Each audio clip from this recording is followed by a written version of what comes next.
US-Verteidigungsminister Lloyd Austin behauptet, die Vereinigten Staaten hätten nach wie vor die stärkste Armee der Welt. Was sagst du zu dieser Aussage? Haben die USA die stärkste Armee der Welt? I mean, that's what he gets paid to say, so that's what he's going to say, but it's not the strongest army in the world. I would challenge Lloyd Austin to tell me how he thinks the United States Army is going to win a ground war in Korea. I mean, he can't even begin to have that conversation because on day one, North Korean conventional artillery will decimate the American military presence in South Korea. North Korea possesses a strategic advantage in conventional artillery, including deep strike, precision-guided rockets that will devastate the totality of the American military infrastructure. Anything that survives will be swamped by a superior North Korean conventional army that will defeat not only the Americans, but the South Koreans.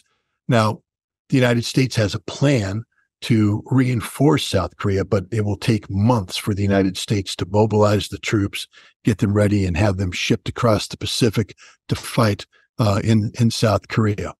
And there's no guarantee of victory once they arrive.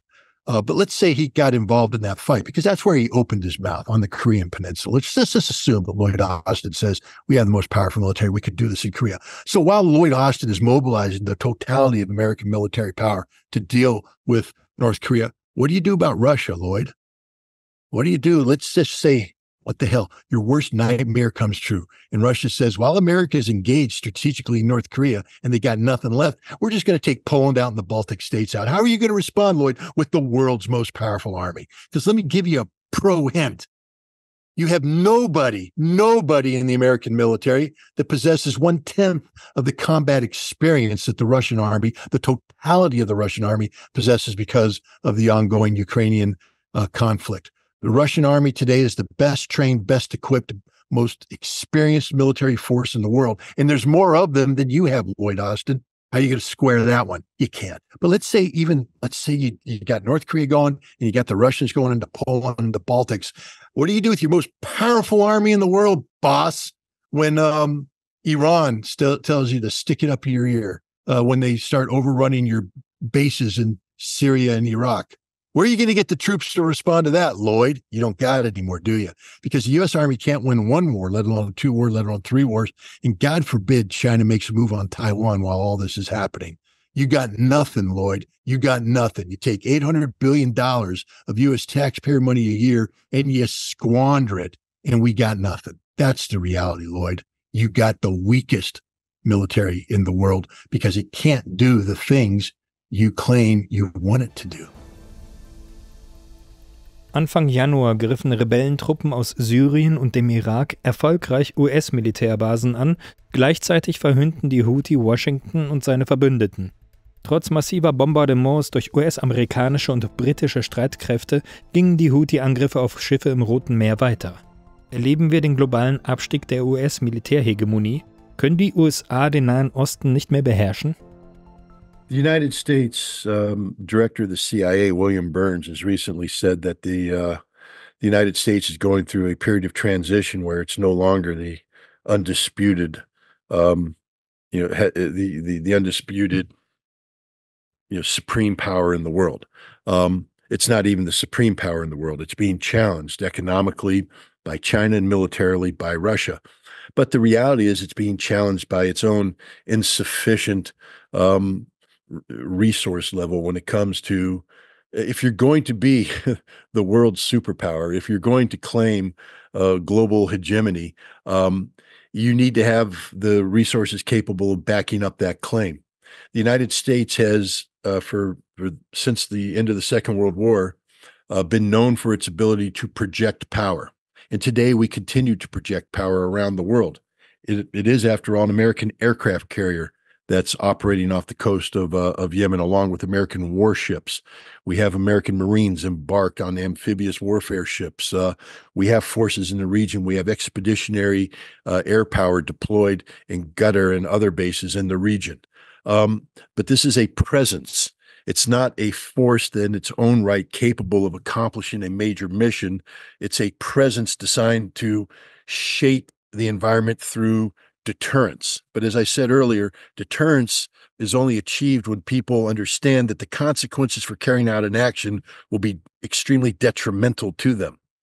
The world is looking at America, and it used to be that when we were projected power, we had sufficient resources behind that power to back it up. To give you an example, in 1990, 1991, when Iraq invaded Kuwait, we deployed 750,000 American service members into the Persian Gulf, backed them up with the equipment necessary to engage the world's fourth largest army and destroy it on the battlefield. That's what being the world's supreme power means. Today, we can't do that. We can barely sustain 100,000 troops in Europe at a time when we're talking about potential conflict with Russia over Ukraine. We have insufficient forces in the Pacific to deal with Taiwan if China were to invade, and we don't have anything left over for the Middle East. We lack the ability to follow through. We are an empty shell. The military force that we have today creates this thin crust of presence around the world, but there's nothing beneath that crust. Once you puncture the crust, it's like puncturing an egg, an empty egg. The egg just collapses upon itself. And that's what we're seeing right now. The Houthi have shut down the strategic Bab el-Mandeb Strait. They've closed this, access to the Suez Canal by, shipping companies that have an affiliation with the West or with Israel. The Israeli southern port of Eilat is empty. The Houthi are destroying the Israeli economy, and they're significantly damaging the economy of Europe. The Houthi. Nobody even, who knew that they could do this? But they can, because America doesn't have the ability to meaningfully deter them. We don't have the ability to punish them to a level that the Houthi will stop doing what they're doing. This is the reality of the situation today. Was ist mit dem US-Militär passiert in den letzten Jahrzehnten?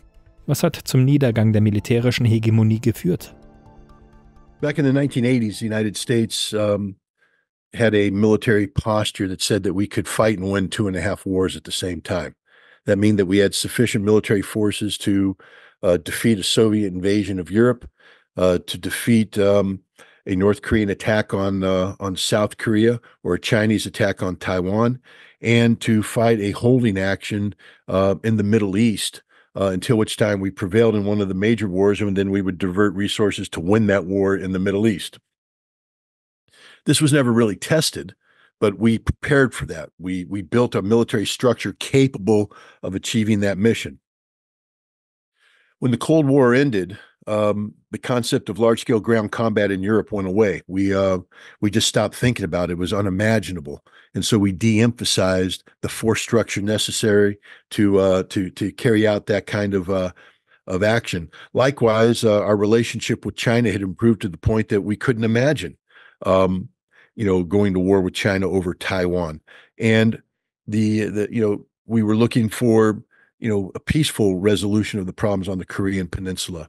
And we were looking to, stabilize the Middle East. The events of 9/11 caused the United States to become singularly focused on the global war on terror in the Middle East and in Southwest Asia, with major military operations in Iraq and in Afghanistan that took over the thinking in military-related thinking in the United States. So we had already begun the reduction of our military, reduction of our defense industry. We were looking for a peace dividend. Now we find ourselves singularly focused on the Middle East, where instead of large-scale ground combat, it's low-intensity conflict, counterinsurgency conflict, a different kind of war that dominated everything from recruitment to training to the equipment. And we spent 20 years preparing to fight that kind of war, forgetting everything about what it was like to fight a large-scale ground conflict in Europe or in a large naval conflict in the Pacific. We stopped preparing for that. We stopped training for that. We stopped organizing ourselves for that. And what happened in the ensuing 20 years is, as we became bogged down in the Middle East, we continued to have very aggressive policies against Russia and Europe and very aggressive policies against China in the Pacific. Russia and China prepared for the potential of a conflict. So their military actually began to relearn large-scale ground combat in Europe or relearn large naval operations in the Pacific. And so they're preparing to do that which we have forgotten how to do. And when we withdrew from the Middle East, we found ourselves with a military that couldn't do anything. We had a defense industry that stopped producing weapons designed to enhance the defense of America and instead viewed the entire weapons procurement system as a giant money-making machine to produce the most technologically advanced equipment, because we somehow convinced ourselves that as we shrink the size of our military, if we have a technological supremacy over the enemy, they can't beat us. Well, the Taliban is the least sophisticated opponent in the world when it comes to military technology, and they beat us. The Iraqi insurgents are not very sophisticated in the technology available to them. They beat us. So this approach was fundamentally flawed, but it was sustained because politically the military industrial, community working together with Congress is not about defending America. It's about enriching themselves. It's about making the shareholders happy. So we produce weapons that have no good impact on the battlefield, cost a tremendous amount of money, and divert resources away from those activities we should be doing if we're concerned about a war in Europe or a naval conflict in the Pacific. We spend far too much money and we get far too little benefit out of it. The military today is not capable of fighting and winning a single war anywhere in the world against any peer or near-peer opponent. US-Truppen sind weltweit präsent und stehen nahezu überall in Bereitschaft. Man denke an Flugzeugträger-Kampfgruppen, an US-Atom-U-Boote, die in allen Weltmeeren operieren, an US-Militärbasen, die rund um den Globus gespannt sind. Zeugt eine derartig umfangreiche und globale Präsenz wirklich von einer Schwäche des US-Militärs? Well, understand that America's global reach is a legacy of the Second World War, where we fought a war on multiple fronts. We had significant military presence in the Pacific, defeating Imperial Japan. We had significant military presence in Europe, in Africa, defeating fascist Germany. We had significant military presence in the Mediterranean, in the Middle East, around the world. There wasn't a corner of the world where we didn't have a military presence. And we, together with our allies, Germany, I'm sorry, not Germany, they were the bad guys, the French, the British, the Russians, the Soviets, and the Chinese, we defeated these powers. Now, the French and the British, were basically declining colonial empires that continued to decline in the aftermath of the Second World War, and we filled that vacuum. So we stepped in and asserted military presence, in the shrinking colonial. This is how we got involved in Vietnam, building up military capabilities in the Pacific. This is how we got involved in the Middle East, replacing the British. But so we had this power there. We had the bases there. We had carrier battle groups that deployed. But back then, they were backed with substance. In the 1980s, America was prepared to fight 2.5 wars and win both wars, both 2 wars, and then win the half war when the time came. Today, we can't fight and win 1 war. We still have this massive military presence, but it's superficial. I mean, all these military bases, how many troops are in these bases? Understanding that in order to win a war, we to win the war against Iraq in 1991, Operation Desert Storm, we needed 750,000 troops. We don't have 750,000 troops anymore. We can't deploy those troops. We have 100,000 in Europe, and it's impossible to get more there.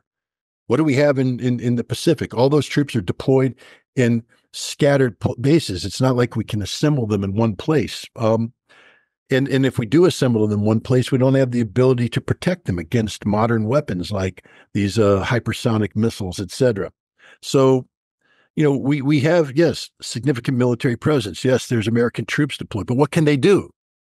They can do what happened in Syria, sit in their base and get shelled and die. But if America was that strong, why haven't we sortied out the military from Al-Tanf? Those American troops that are in Syria right now, why aren't they attacking Damascus? Oh, there's not enough of them, just a few hundred. They can't do anything, just sit there and die. The same thing about the American troops in northeastern Syria. What can they do? Nothing.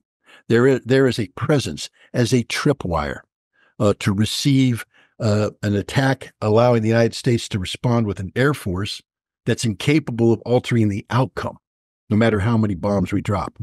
So don't be confused by American presence. American presence does not translate into American strength.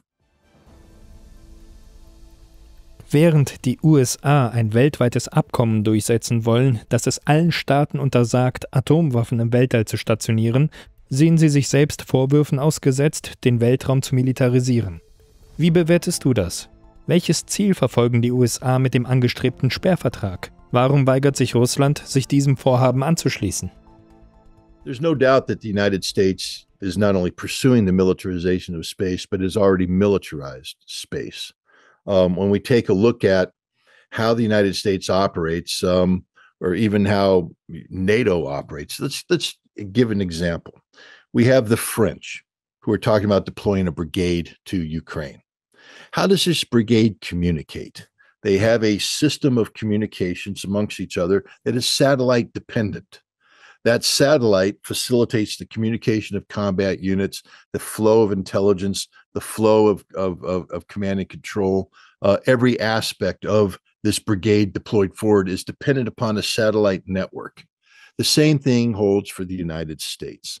We are in the process of using SpaceX Falcon 9 to deploy a constellation of satellites that will give the United States what we call full spectrum dominance of a military area. Instant targeting information can be shared from intelligence collectors to weapons systems, artillery systems, missile systems, aircraft, all satellite based. And then we are deploying satellites to protect those satellites from anti-satellite weapons. So we are creating this invulnerable screen of satellite technology over the globe. And the Russians are saying, well, that's called militarization of space. You're already doing it. Now, how can Russia make this all go away? By employing an EMP type weapon, electromagnetic pulse weapon in space. One EMP weapon that goes off instantly blinds the United States and NATO. All the things we think we can do, all the things we're training to do. Remember, we train based upon perfect connectivity, perfect communications, perfect intelligence. So now we go to war and boom, blam, it's all gone. We're blind. We're back to being dumb. But we haven't trained for being dumb, so we die. This is the greatest fear of the United States. This is why the United States, together with Japan, is trying to move forward with this new treaty that bans something that's already banned. But you see, the Outer Space Treaty that bans the deployment of nuclear weapons also prohibits the militarization of space. It's the United States that's in violation of the Outer Space Treaty, which is why the United States isn't talking about the enforcement of an existing treaty, but the creation of a new treaty vehicle that only prohibits nuclear weapons in space. And this is why Russia won't sign on to that. Russia is not going to legitimize what the United States has done. Russia has said, we don't have a nuclear weapon. We're not planning on it. But I guarantee you that Russia has a concept that says if we are engaged in an existential struggle against the United States, where the United States seeks to take advantage of a superiority in satellite technology, that we have a plan to eliminate that satellite technology. And so I think Russia has every right to say, no, we're not going to play until you guys talk about what you're going to do about what you've already done in terms of the militarization of space. We're not going to sign a treaty that gives you unilateral advantage. So, that's the reality of the situation. The United States is scared to death because it has poured in hundreds of billions of dollars into the satellite architecture, and every aspect of our military operational model depends upon the connectivity provided by these satellites. And if Russia could take them out with one giant EMP, then that's wasted money. And it means that everything we're trying to do as a nation in terms of defense is no longer viable. And the same holds for Europe, for the French, for the Germans, for everybody. Lights go out and they don't know how to fight in the dark. Befürchten die USA Angriffe gegen ihre Satelliten? Welche Folgen hätte das für die USA und ihre Verbündeten? Wer könnte ihnen gefährlich werden? Everybody who has a space launch capacity has a theoretical um, anti-satellite EMP capability. Just put a nuclear warhead on a missile, fire it into space, and have it detonate in outer space. Now, I would imagine that what the Russians have done is develop something that isn't as crude as that is more geared towards maximizing electromagnetic pulse and less geared toward generating a powerful nuclear blast. But we all have that capability. Any nuclear power with a space launch capability has the ability to take out satellites. Normally, you wouldn't have to focus on EMP because, in the past, for instance, U.S. reconnaissance satellites were giant, school bus sized devices that were launched into space, and Russia would just develop a conventional warhead attached to an anti-ballistic, an anti-satellite weapon that could be fired from a MiG-31, or they can fire their own satellites that would then track down the big satellite and blow it up. But when you're talking about deploying these constellations of small satellites that communicate with one another, it's not as efficient, because now, for example, if they sent up conventionally armed satellites to take out 1 or 2 or 3 or 4 of these, the way the system's designed is that they're a Falcon 9 delivery vehicle waiting in the wings can just be loaded up with more satellites who are sitting in a warehouse, and they can be launched and replace the constellation. So theoretically, you can get the constellation back up and running within 24, 36 hours. But if you take out the entire constellation with an EMP weapon, you can't replace the entire constellation overnight. And so, this is what the United States fears, is that Russia, China, even North Korea now would launch a satellite killing weapon into space that would take out our ability to do anything, because we have allowed ourselves to become 100% dependent upon the technology of the satellites. And if they are eliminated, we can't do anything. We don't train the way I used to train, which is called stupid, meaning that we don't have satellite connectivity. We run wires down. We talk on radios. I send runners using a yellow canary to send a report in. It slows things down, but it's able to be done in an environment where you have no satellite connectivity. We don't train like that anymore. Everything is information driven, technology driven, and we need the satellites to be pushing this data. And if you eliminate the satellites, we can't push the data. If you can't push the data, we can't fight the war. Russland, China, Iran und Nordkorea haben in den vergangenen Jahren enorme Fortschritte in Sachen Raketenentwicklung gemacht. Ob nun Hyperschallraketen oder Interkontinentalraketen. Warum haben diese 4 Nationen so großes Augenmerk auf ihre Raketenprogramme gelegt? Welche Auswirkungen hat das auf die weltweite Dominanz des Westens? Haben die USA noch die globale Abschreckungshoheit? Again, we focus on George W. Bush's reason for withdrawing from the ABM Treaty was to breathe life into Ronald Reagan's mythology of a missile defense system that can protect the United States with close to 100% certainty from ballistic missile threats. This, of course, was something that was popular after 9/11, when America started feeling vulnerable. Even though it wasn't ballistic missiles that hit us, it was airplanes, and we started to use our imagination about a new Pearl Harbor and how nations could acquire ballistic missile capabilities that we could not defend ourselves against because we signed an anti-ballistic missile treaty. So we withdrew from that treaty and started to build the perfect defense shield. Now, we said that the defense shield was only for our defense, that you shouldn't be threatened by it. This only protects us against a rogue nation firing missiles. But the problem with a defense shield of that nature is that if you allow it to build it, that makes you, invulnerable to any attack, which means that now you are free to attack. You can attack somebody and you don't have to fear the consequences of their counterattack because you've built this ballistic missile shield. And suddenly America has flipped the script in terms of global security paradigms. America is the sole nation capable of striking without consequence. And that destroys the concept of deterrence balance.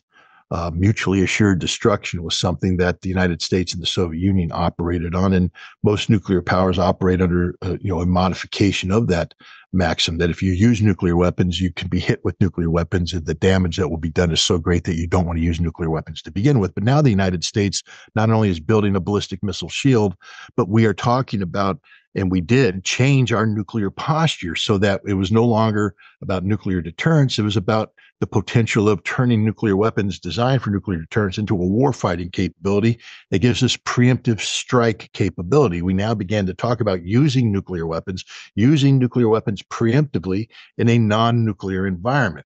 So now if you're Russia, China, North Korea, and Iran, and you're looking at that, you're saying, well, wait a minute, how do we get deterrence back? Well, the Russians and Chinese have nuclear weapons. So did North Korea. But the problem is, again, the missile shield, that you may have nuclear weapons, but let's say the United States strikes you and attempts to knock out your nuclear weapons with a preemptive strike that's large enough. Whatever weapons that you have survive now have to go through a ballistic missile defense shield that could possibly knock the majority of them out, meaning you have no nuclear deterrence. You're not deterring anybody. So you need to develop ballistic missiles that can defeat the ballistic missile shield. You need to eliminate the shield from the equation, because once the shield is eliminated, the United States and its allies now becomes vulnerable to your ballistic missile attack, so that the concept of mutually assured destruction once again rears its ugly head. And this is what Russia has done. Vladimir Putin warned the United States repeatedly. And if you remember, in 2018, he got up and he announced the creation of new weapon systems, the Sarmat heavy ICBM, avant-garde maneuvering hypersonic warheads, other weapons. And he said, you didn't listen to me as I warned you about the consequences of withdrawing from the ABM treaty. Are you listening to me now? And the answer, of course, no. America never listens to Russia because we don't treat Russia with respect. And now these weapons have been deployed. And what's happened is the Iranians did sort of a demonstration of the importance of hypersonic missiles with maneuvering warheads. They penetrated this, $100 billion plus ballistic missile shield, showing that all the technology that the United States was relying upon is useless. That's why these nations developed these capabilities. That's why Iran has hypersonic missiles with maneuvering warheads. That's why the North Koreans have the same. The Chinese have the same. That's why Russia has developed similar capabilities, because they have nullified the ballistic missile shield advantage that the United States was trying to create. And now we're back to square one, where if the United States ever does launch a preemptive strike, the one thing that is guaranteed is that it will be hit with overwhelming firepower in the form of ballistic missiles that the United States cannot shoot down.